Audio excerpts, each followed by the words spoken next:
A bancada do Rio Grande do Norte no Senado já tem novo nome, antes da futura legislatura, que começa em fevereiro. O economista e advogado Jean Paul Prats, do PT, assumiu o mandato de senador no lugar de Fátima Bezerra, agora governadora do estado. O senador é nosso convidado hoje. Boa tarde, Jean Paul. Boa tarde, Diógenes. Agora, oficialmente, boa tarde, senador, né? Obrigado, mas eu sou sempre o mesmo, Jean Paul Prats, e quero permanecer assim. Acho que essa chegada ao Senado, ela, para mim, representa uma coisa de extremíssima responsabilidade, além do mais, pelo fato de herdar esse mandato no meio do caminho, com tanta performance como uma pessoa como Fátima, que agora assume o governo do Estado. Quer dizer, nós temos que manter uma parceria muito próxima, como já temos. Então, assim, mas eu sou uma pessoa comum chegando ao Senado, não sou de família, de político diretamente, até tive políticos na família, mas, enfim, sou uma pessoa igual a você que está assistindo em casa, e eu espero que a gente revele e faça trabalhos no Senado de pessoas comuns, que afinal o Senado é composto, originalmente a ideia era cidadãos comuns representando outros cidadãos comuns. No discurso de posse, nas primeiras entrevistas, declarações à imprensa, você tem firmado que vai assumir, já assumiu, claro, um mandato de continuidade, né? Por que você diz isso? Porque os mandatos foram positivos, né, para o Rio Grande do Norte, para o contexto social do país, para a esquerda brasileira. Fátima é um representante positivo, né, de toda essa movimentação do Rio Grande do Norte, dela como personagem político, como liderança do Rio Grande do Norte, assumindo aí uma proeminência inédita agora como governadora. Ela foi a única governadora eleita Exatamente. nessa safra recente. Exatamente. Né? E também importante para essa movimentação da esquerda, no sentido de se revisar, de se rever, de se reorganizar, para provar que, de fato, a esquerda é um caminho mais correto para um país como o Brasil. O Brasil não tem estrutura nem cultural, nem social, nem econômica, muito menos operacional do dia a dia, do hoje em dia, para ter, por exemplo, mercado livre para tudo, para um liberalismo completo à la Adam Smith, com mão invisível. Essas coisas não existem nem na Inglaterra, nem nos Estados Unidos hoje. Então, claro, quem descobriu isso ontem, na adolescência política, pode se encantar por isso. Eu também já tive encantado por essas ideias em algumas vezes na minha vida, embora oscilando bastante também com a minha origem de esquerda lá, do PDT, do Brizola, do Darcy Ribeiro, lá no Rio de Janeiro.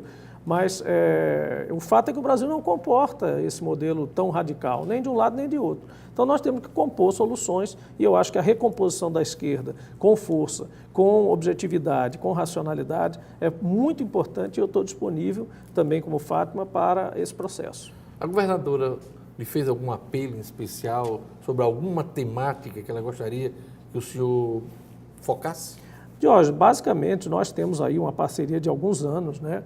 Trabalhando, não só antes, quando ela estava no mandato, durante os 4 anos eu fui a Brasília várias vezes, nós trabalhávamos juntos já, como antes disso, né? Nos conhecemos fazendo trabalhos nessas áreas, inclusive em relação à parte dos investimentos de energia renovável que ajudamos a trazer para o Estado.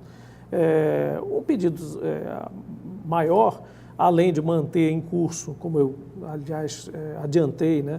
Ao manter em curso todas as ações do mandato, todas as frentes relacionadas com direitos humanos, com minorias, com cidadania, com a educação, que é o paradigma dela, principalmente, com movimentos sociais. Além disso, também, obviamente, colaborar. São 2 pedidos que nem precisava fazer, né? Obviamente, eu já tinha isso em mente. Colaborar com o Estado na atração de investimentos novos, porque para essa situação financeira que você tão bem descreveu em várias entrevistas no início do jornal, é importante trazer dinheiro novo para o Estado, senão a gente fica de novo nessa roda, nessa ciranda. Todo governo que entra e sai com mais dívida, mais problemas e mais passivos. A história do cachorro correndo para pegar o próprio rabo. Né? Passivos que aumentam, porque todo mês você aumenta o passivo e vai ficando maior, uma bola de neve.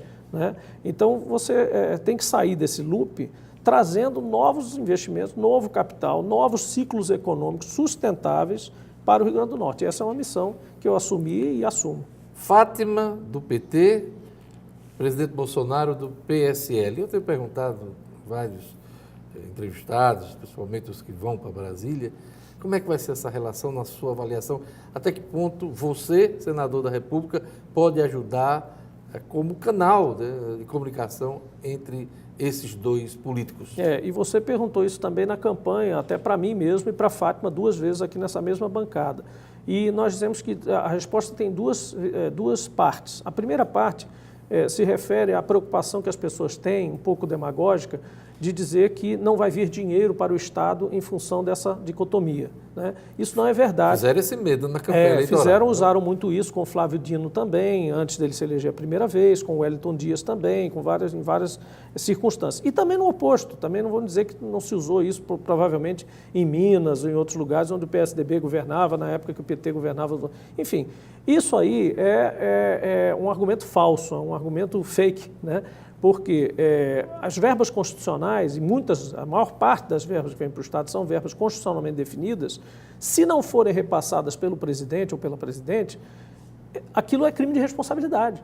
Você não pode preterir um Estado da República em detrimento de outro por amizade ou por aproximação política ou distanciamento político ou rivalidade política.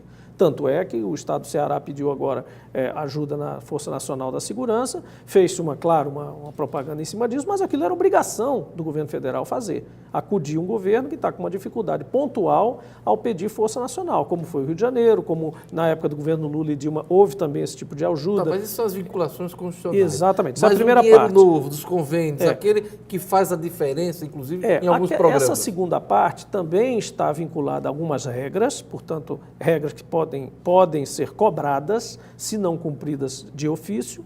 E existe também a questão da negociação da razoabilidade. E aí é que entra um papel nosso, da bancada como um todo.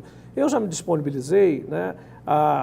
Existem dois lados. Existem as pessoas que estão do lado do governo federal, que estão mais próximas ao governo federal, que estão na bancada, e existem pessoas que estão mais próximas do lado do governo estadual e que estão na bancada. O ideal é a consonância de todos, para trabalharmos juntos pelo Rio Grande do Norte. Deixar de lado algumas rivalidades. Já há uma movimentação nesse sentido? Existe. O próprio deputado João Maia escreveu um artigo agora na tribuna, revelando um pouco mais fortemente essa intenção, que já foi compreendida e até um pouco negociada logo depois da vitória de Fátima aqui. Nós conversamos entre nós com vários componentes da bancada, tanto deputados quanto senadores, a própria senadora Zenaide, o próprio senador Stevenson, também estive conversando com eles.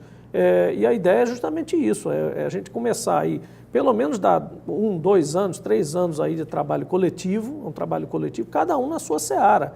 Se você tem mais possibilidade, mais diálogo com um ministro tal ou com um partido tal, vamos pelo seu canal. Se você tem mais, nós no caso aqui, mais proximidade com o governo estadual e dali dependem alguma contrapartida, alguma compreensão de algum problema, vamos trabalhar para o lado de cá. Há disposição de abertura de diálogo entre todos os atores da bancada federal. O diálogo é dos dois lados. Essas lâminas têm que cortar em vários sentidos, tem que abrir portas, tem que abrir caminhos.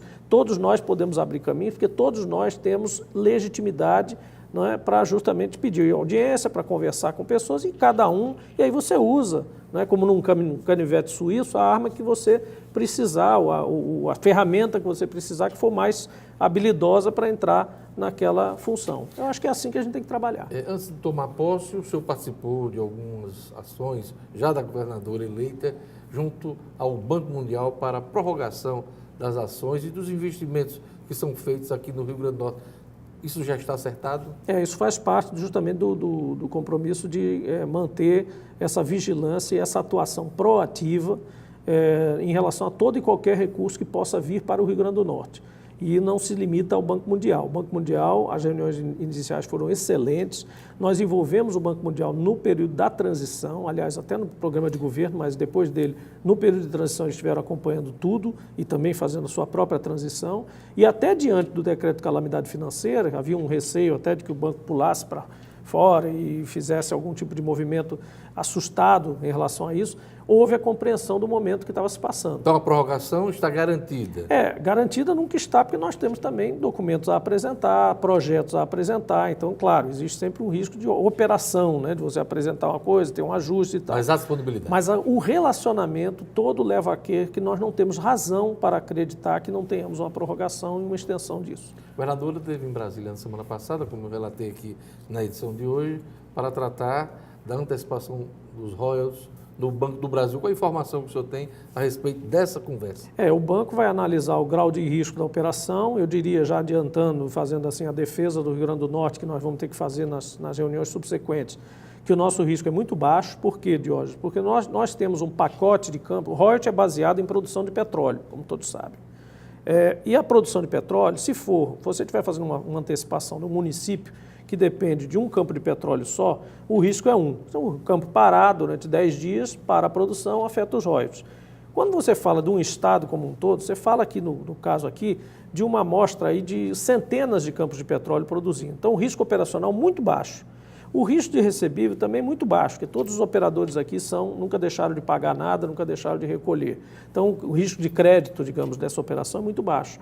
Significa que nós estamos lutando agora não para aprovar a operação, mas para aprovar uma operação com custo baixo, ou seja, com juros ou com deságio menor possível, porque para o Banco do Brasil ainda existe um adicional. A conta do Estado está no Banco do Brasil, então o risco ainda é menor ainda, você não tem que transferir de conta para lugar nenhum. A conta já está lá, ele já desconta na mas conta. há uma dificuldade nisso aí, que é a história do crédito consignado, que é um volume muito grande de recursos, quase beirando o que o Estado está pleiteando nessa história dos royalties. Como fazer esse encontro de contas? É um encontro de contas, justamente. Se você pelo menos aliviar a conta que está devendo, já ajuda, né? Você é menos passivo para o governo, para ele poder procurar também outras operações. Lembrando que a operação do Banco do Brasil é por 1 ano. A operação que foi autorizada, solicitada pelo governo anterior, ela invadia o mandato seguinte em 1 ano apenas, mas isso já foi suficiente para não aprovarem. Pouca gente entendeu porque o TJ não deu aquela autorização. Disse, deu para a FAT, não deu para a Robson. Não é por isso, é porque Robson tinha um término de mandato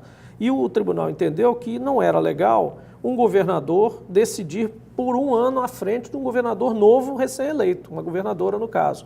Então, vetou naquela hora, quando ela assumiu e disse, eu também quero fazer a mesma operação, ele autorizou. É normal, perfeitamente normal. Mas isso se refere a 2019, o que não quer dizer que nós não possamos fazer outra operação de novo, renovar esse pedido, e fazer uma operação para 2020, 2021 e 2022, que são dentro do próprio mandato de Fátima, mais 3 anos de royalties adiantado. Na linha da busca por novos investimentos e dinheiro novo para o Estado, quais os caminhos que a governadora deve traçar em relação ao desenvolvimento econômico, na sua avaliação?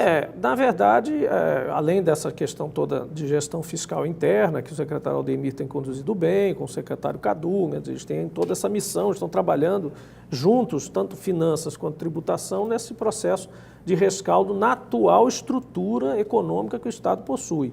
Agora, nós precisamos, claro, né, desenvolver as áreas que são da nossa vocação, começando por recursos naturais, né, quer dizer, revitalizar a indústria do petróleo, reorganizar, né, manter aquecido o mercado de recursos renováveis em relação à energia renovável. Que já vem bem, vento, sol, anos, né? Mas a gente tem algumas deficiências ainda na questão da energia solar, a gente pode melhorar essa infraestrutura, temos que ir atrás de linhas de transmissão mais reforçadas, mais bem distribuídas, para que a gente não fique com parques tanto solares quanto eólicos encalacrados, como ficamos em 2012, que foi uma falha de governo também. É o governo estadual quem luta por esses investimentos. Se ele não for a Brasília, não colocar esses investimentos na lista, o governo federal não vai favorecer um estado em detrimento de outro, ele vai fazer um plano igual. Então, nós é que temos que ir lá mostrar, olha, temos investidores, eles estão fazendo parque, estão sendo licenciados, foram para o leilão, ganharam, o cara está esperando uma licença, mas está esperando uma linha de transmissão também. Então, esse trabalho o governo tem que fazer. E temos ciclos econômicos que foram relegados a um segundo plano, mas que têm que ser também trabalhados. A própria área têxtil, que são essas facções que estão no interior, que é impressionante essa movimentação, o que ela pode gerar de receita, mineração, o sal de novo, carcinicultura. Então, essas áreas são as prioritárias, tanto que a governadora foi visitar primeiro os empreendedores que já estão no Estado, ao invés de primeiro ir buscar empreendedores novos. Você viu que uma sequência de visitas foi aos principais empresários e empreendedores do Estado já presentes aqui. Nem bem tomou posse, você vai ter que enfrentar uma eleição logo de cara, no início de fevereiro, que é a escolha do presidente do Senado. Já está sendo procurado pelos candidatos a esse posto importante? Eu acho bacana, não pelos candidatos só, mas também para o movimento popular em geral, pessoas em redes sociais falando e tal.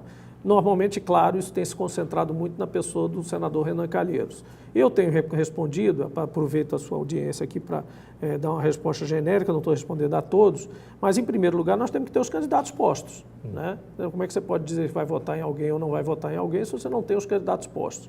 E depois, há uma defesa a se fazer sobre a questão do voto secreto, que foi distorcida. Voto secreto não quer dizer sempre falta de transparência.